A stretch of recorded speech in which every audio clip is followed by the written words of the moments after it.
Quem nunca se deparou com uma história tão absurda que a primeira reação é pensar que isso não pode ser verdade? Às vezes, nós estamos apenas lendo notícias ou vendo um documentário qualquer, e de repente surge um caso tão perturbador que parece ser pura ficção. Fala galera, aqui é o Drake, e hoje no Abismo do Medo, nós veremos casos reais que mostram um lado sombrio e perturbador de pessoas extremamente manipulativas.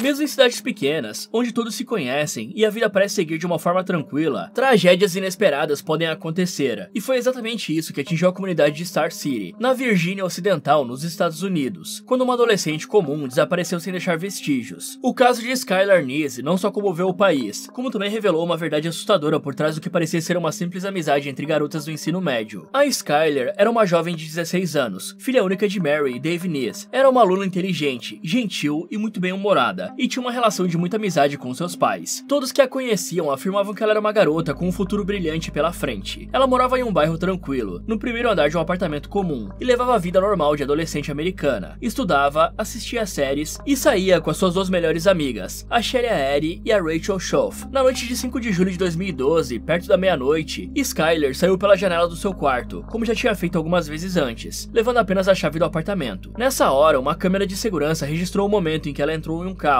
e essa foi a última vez que ela foi vista com vida. No dia seguinte, seus pais notaram que a filha não estava no quarto e imediatamente acionaram a polícia. Não demorou para que o desespero se espalhasse, já que todos da vizinhança gostavam da jovem. Já as autoridades apostaram na ideia de que ela teria fugido, acreditando que era isso que uma adolescente faria. E mesmo com o fato da Skylar não ter levado dinheiro, roupas ou até mesmo seu celular, o caso não foi tratado como urgência. Então os pais começaram a agir por conta própria, espalhando cartazes com foto dela por toda a cidade. Amigos e até mesmo desconhecidos começaram a compartilhar mensagens nas redes sociais, e até uma recompensa foi oferecida para quem trouxesse alguma informação. Mas nada parecia indicar o paradeiro da Skylar, e enquanto todos acreditavam que ela havia fugido ou sido raptada, uma verdade muito mais sombria estava sendo escondida bem debaixo dos olhos de todos. Enquanto a investigação oficial engatinhava, Dave e Mary continuavam incansáveis, e foi por conta deles que os investigadores começaram a mergulhar nos círculos sociais da garota, onde a verdade começou a dar sinais. Como Skylar era muito ativa nas redes sociais, isso acabou se tornando uma pista valiosa. Suas postagens, curtidas e conversas com amigos mostravam que ela era uma jovem comum, com uma vida social intensa, mas também com conflitos, especialmente com Shelly e Rachel. Essas três eram inseparáveis, estavam sempre juntas na escola e nos finais de semana, mas como acontece em muitas amizades adolescentes, pequenos atritos começaram a surgir, o que fez a jovem passar a se sentir excluída em certos momentos, especialmente quando percebia que suas duas amigas estavam se aproximando demais e a deixando de lado. Então, sabendo disso, a polícia foi em busca de interrogar as amigas, que contaram a mesma história. Elas haviam pego Skylar naquela noite, dirigiram por cerca de 1 hora para formar samambaia e depois a deixaram de volta no fim da rua. Enquanto isso, a Shelly participou ativamente das buscas, postando mensagens nas redes sociais e confortando a mãe da Skylar, parecendo estar profundamente abalada. Com o passar dos meses, Rachel começou a apresentar sinais de estresse extremo. Ela começou a ter crises nervosas e surtos de pânico, até que em 3 de janeiro de 2013, ela não aguentou mais, revelando que ela e a Shelly haviam planejado finalizar a Skylar, e disse que o motivo para isso era que não queriam mais ser amigas dela. Então, durante semanas, as duas fingiram normalidade, enquanto organizavam cada detalhe do crime. Elas combinaram a data, prepararam um carro com itens essenciais como uma pá e toalhas e esconderam facas debaixo das roupas, tudo para garantir que Skylar não tivesse chance de escapar. Na madrugada de 6 de julho de 2012, elas convidaram a vítima para um passeio, como já haviam feito outras vezes. Foi quando ela saiu de casa pela janela, acreditando que seria só mais uma madrugada com as amigas. Então, elas dirigiram até um local isolado, onde ninguém ouviria os gritos. Quando chegaram ao lugar, elas fingiram que havia esquecido algo no carro e pediram para Skylar ajudá-las a procurar. Quando a jovem se virou de costas, as duas contaram até 3 e começaram a atacá-la com as suas facas. Nesse momento, a vítima tentou correr, mas não teve chance. Foram mais de 50 golpes. A Skylar acabou sendo brutalmente finalizada pelas duas pessoas em quem mais confiava. O corpo foi arrastado até uma área com arbustos e coberto com pedras e galhos. Depois disso, as garotas voltaram para casa, limparam o carro, descartaram as roupas e seguiram com as suas vidas como se nada tivesse acontecido. Durante meses, elas continuaram indo à escola, sorrindo, saindo com colegas e até postando mensagens sobre a amiga. A confissão levou os investigadores até o local onde o corpo de Skylar estava, a mais de 30 quilômetros da cidade. E depois de 6 meses de agonia, finalmente os pais receberam uma resposta. Infelizmente, era uma que ninguém gostaria de ouvir. A notícia caiu como uma bomba na comunidade, deixando a cidade em choque, já que a ideia de que duas adolescentes que eram aparentemente boas meninas pudessem cometer um crime tão cruel por um motivo tão idiota parecia surreal. Os pais de Skylar ficaram devastados. Desde o início, eles suspeitaram suspeitavam que havia algo de errado com a história das garotas, mas nada poderia prepará-los para a verdade. A Rachel foi detida de imediato, mas eles ainda precisavam conseguir provas o suficiente para condenar Shelia também. Enquanto isso não acontecia, a garota continuou a sua vida, postando normalmente nas redes sociais, onde inclusive em uma das suas postagens, ela fala como Skyler sempre vai ser sua melhor amiga, escrevendo sempre em caixa alta para dar ênfase, e como sente falta dela. O mais perturbador nisso é que a postagem foi feita depois do corpo ter sido encontrado, então mesmo a essa altura, ela ainda fingia que não tinha envolvimento. Mas sua atividade na rede social não acabou por aí. Ela continuou enviando diversas mensagens, como pensamentos que tinha durante o dia. Em uma dessas postagens, ela fala sobre sentir dor no estômago sempre que precisa fazer o dever de casa. Já em outras, mais absurdas, ela comenta o quanto estava odiando assistir ao noticiário, provavelmente porque na época, a TV não parava de comentar sobre o caso da Skyler. Nessa imagem, ela diz adeus vadia, o que fica completamente bizarro quando se sabe o que ela fez. Então, enquanto Rachel apresentava sinais visíveis de culpa, Shelia demonstrava uma tranquilidade perturbadora. Suas atividades online vão até abril de 2013, o que sugere que ela pode ter sumido da internet por conselho de algum advogado, pois nesse momento, a polícia já estava monitorando tudo que a garota fazia. A Rachel foi a primeira a comparecer ao tribunal, em 1º de maio de 2013, e diante do juiz e da imprensa, ela se declarou culpada, aceitando um acordo com a promotoria em troca da sua cooperação. Durante a audiência, ela parece abalada, chorando enquanto lê um pedido de desculpas, dizendo que não havia palavras o suficiente para descrever o quanto ela lamentava. E quando as autoridades conseguiram reunir todas as evidências necessárias, foi a vez da Shelia ser finalmente presa em 6 de setembro, mais de um ano depois do crime. A postura dela foi completamente diferente, chegando na audiência com a mesma expressão fria e indiferente que mantinha desde o início do caso, também se declarando culpada, e foi condenada à prisão perpétua, sem nem mesmo fazer um pedido de desculpas ou um sinal de arrependimento. Mas diferente da Rachel, que apagou todas as mensagens do seu Twitter antes de confessar o crime, a Shelia não fez isso, e o resultado disso é que suas redes sociais se tornaram uma espécie de memorial sombrio do caso. Até hoje, mais de uma década depois do crime, ainda é possível ver os comentários das antigas postagens dela, com centenas de pessoas expressando sua revolta. Muitos escrevem mensagens de ódio, chamando-a de monstro, psicopata ou falsa. Alguns se impressionam com a frieza que ela demonstrava nas publicações, mesmo sabendo o que havia feito. Frases como, você não sente falta de ninguém, seu monstro, você devia apodrecer na cadeia, ou a Skyler confiava em você, e olha o que você fez, se repetem entre os comentários. Anos se passaram desde a condenação das duas, e em 2023, uma nova reviravolta no caso voltou a chamar a atenção da mídia. A Rachel, que foi condenada a uma pena mínima de 30 anos com possibilidade de liberdade condicional após 10, participou da sua primeira audiência para tentar esse benefício. E na ocasião, ela afirmou que na época do crime, ela e Shelia mantinham um relacionamento secreto, e que o verdadeiro motivo para o crime seria o medo de que a Skyler fosse contar isso para as outras pessoas, algo que ela havia ameaçado fazer. Essa declaração levantou debates intensos nas redes sociais, pois gerou bastante ceticismo. Muitos acreditam que a Rachel pode ter dito isso como uma estratégia para parecer mais vulnerável, em uma tentativa de sensibilizar o júri da liberdade condicional. Afinal, essa motivação nunca havia sido mencionada durante o processo judicial, nem mesmo no acordo de confissão, onde ela teve a chance de contar todos os detalhes do crime, em troca de uma pena reduzida. Outros, no entanto, acreditam que essa pode ser a verdadeira causa, porque faz sentido dentro de um contexto emocional intenso, algo que muitas vezes marca as relações adolescentes. Então, para essas pessoas, o medo de serem descobertas e um relacionamento secreto teria criado um desespero tão grande que levou as garotas a cometerem o pior erro das suas vidas. Mas independente da verdade por trás dessa nova versão, o tribunal não se comoveu, e a liberdade condicional foi negada. Com isso, ela permanece presa. Esse caso deixou marcas profundas em todos os envolvidos, especialmente nos pais da Skyler, que sempre foram muito próximos da filha, e tiveram suas vidas completamente destruídas após o crime. Antes da tragédia, o Dave era um homem robusto, cheio de vida, conhecido por sua personalidade alegre e pelo bom humor. Hoje ele está visivelmente mais magro, com o rosto marcado pela dor e pelo peso de uma perda que nunca se apaga. Ele mesmo já declarou em entrevistas que nunca mais foi o mesmo desde aquela noite de julho em 2012, quando percebeu que a filha não estava no quarto.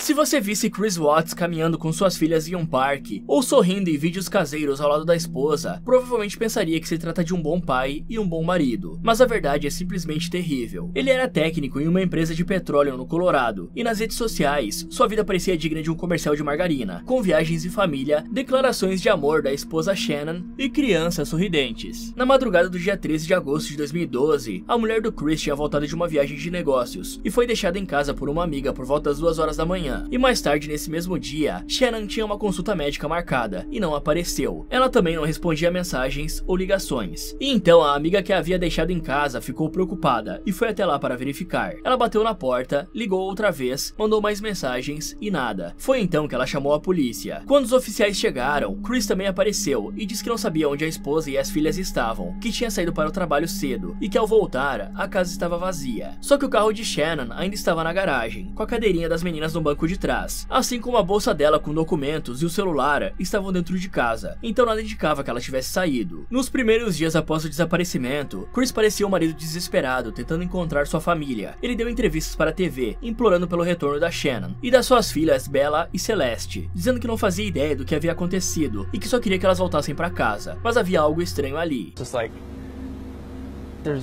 it's vanished. Like she's not. Like when I got home yesterday, it was like a ghost town. Like she wasn't here. Kids weren't here. I have no idea like where they went, and it's just earth shattering. I don't feel like this is even real right now. It's like a nightmare that I just can't wake up from.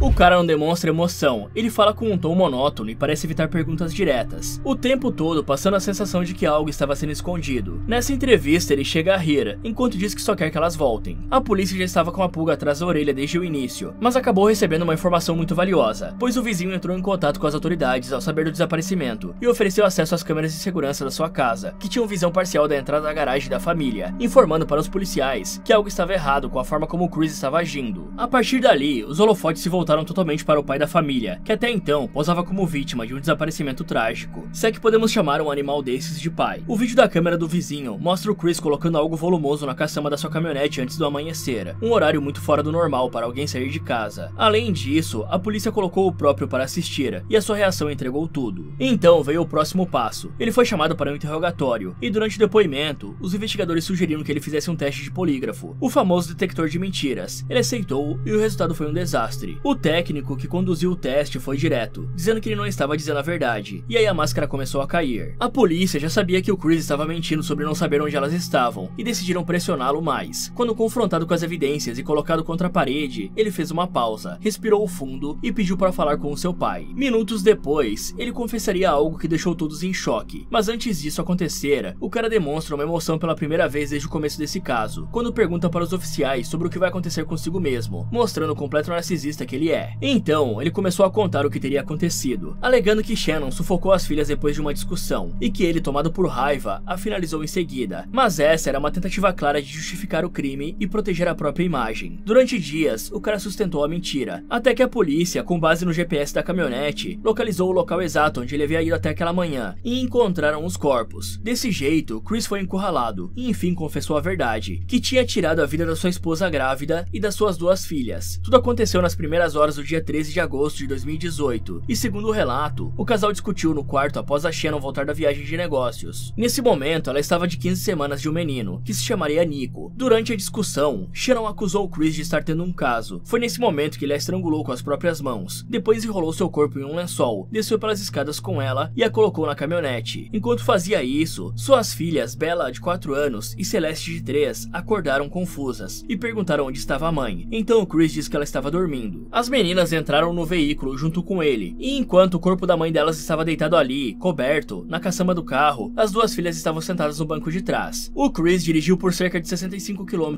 até um campo de petróleo da empresa onde trabalhava, a Anadarko Petroleum. Lá ele começou a parte mais perturbadora de toda essa história. Primeiro, ele sufocou Celeste com uma manta azul. A mais velha, que viu tudo, implorou para que aquilo não acontecesse com ela também. E segundo o próprio Chris, as últimas palavras das filhas foram: papai, não. E também, você vai fazer comigo o mesmo que fez com a CC? Mesmo assim, esse monstro prosseguiu sem pensar duas vezes. Depois disso, jogou os corpos das duas meninas dentro de tanques de óleos industriais, com cerca de 20 centímetros de abertura, onde ele precisou forçar os corpos ali dentro. E segundo os relatórios, o corpo de Bella tinha arranhões profundos no tronco, sinal de que talvez ela não tenha perdido a vida pelo sufocamento, e que ainda tentou resistir ou foi forçada a entrar no espaço reduzido. Já a Shannon foi enterrada em uma cova rasa nas redondezas. A revelação do crime gerou uma revolta nacional. Um homem que parecia ter uma vida perfeita nas redes sociais havia tirado tirar da vida da esposa grávida e das suas 2 filhas pequenas, e o motivo revelou que ele não havia feito isso por desespero ou por impulso, mas sim por conveniência, para poder recomeçar uma nova vida com a amante. Nicole Kessinger era colega de trabalho do Chris, e os dois começaram a se envolver poucas semanas antes do desaparecimento de Shannon. No início, Nicole não sabia que ele ainda estava casado, porque o cara dizia que o casamento já estava acabando, e ela acreditou. Com o tempo, o relacionamento se intensificou, e Chris prometia uma nova vida, recomeçar do zero, e a mulher, pelo menos ao que tudo indica, não fazia ideia do que ele realmente estava falando. Só que existem aqueles que acreditam no contrário, já que em buscas feitas por ela, mostraram pesquisas sobre procedimentos de divórcio, o que dá a entender que em algum momento ela passou a saber que ele era casado, e mesmo assim continuou com o caso. Além disso, a mulher também apagou diversas mensagens trocadas entre eles, o que até hoje faz muita gente questionar se a amante sabia mais do que contou. Diante de um caso tão cruel e com provas esmagadoras, o promotor do condado de Colorado considerou pedir a pena capital, mas para os pais de Shannon, não fazia sentido responder com o fim de mais uma vida, mesmo diante do que o Chris havia feito. Com isso, a promotoria ofereceu um acordo. Ele se declararia culpado de todos os crimes, e em troca, evitaria o destino pela injeção letal. Desse jeito, em 6 de novembro de 2018, Chris Watts se declarou culpado e recebeu como sentença prisões perpétuas consecutivas, sem a possibilidade de liberdade condicional. Durante a audiência, o pai de Shannon, Frank, se levantou diante da corte para dar um depoimento, e em uma das suas palavras, enquanto segurava o choro, ele disse o seguinte: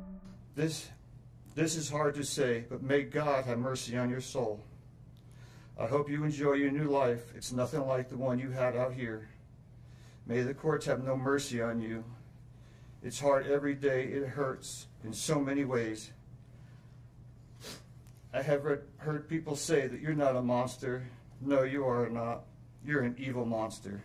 Esse monstro foi enviado à prisão de segurança máxima de Dodge, no estado de Wisconsin, por questões de proteção, já que ele corria o risco de vida em prisões comuns no Colorado, porque até mesmo entre os criminosos, existem aqueles crimes que são imperdoáveis. Hoje ele cumpre pena isolado, sem qualquer possibilidade de redução ou apelação. Meses após a prisão, Chris começou a trocar cartas com uma autora de livros sobre crimes reais, chamada Sherilyn Cadle. Nessas cartas, ele finalmente admitiu que havia planejado o crime com antecedência, que não havia sido um momento de raiva ou um impulso como havia dito. Além disso, ele começou a responsabilizar a amante por tudo, dizendo que ela era como uma tentação demoníaca, e chegou a chamá-la de Jezebel, uma personagem bíblica associada à manipulação e perversidade. Em suas palavras, se eu nunca tivesse conhecido a Kessinger, eu nunca teria feito isso. E o Chris afirmou que estava sob um feitiço, e que se sentia como se estivesse agindo fora de si mesmo durante o crime. E também disse que ela se tornou a sua nova droga, que estava completamente obcecado por ela. Mas essa é uma tática clássica de manipulação de narcisistas, de jogar a culpa nos outros, e se pintar como vítima de uma situação fora de controle, coisa que o finalizador de série Joseph Duncan também fez enquanto estava preso, um caso que falamos sobre no vídeo de sites mais obscuros da internet. Só que uma das coisas que chamou a atenção da escritora Sherilyn foi o fato de que no dia do crime, algumas horas depois do ocorrido, Nicole mandou uma mensagem estranha para o Chris, desafiando o cara a encontrar a letra de uma música chamada Battery da banda Metallica, que fala sobre uma fúria destrutiva e perda total de controle, onde no refrão é cantado que não é possível finalizar a família, o que faz essa mensagem parecer muito mais do que uma coincidência perturbadora.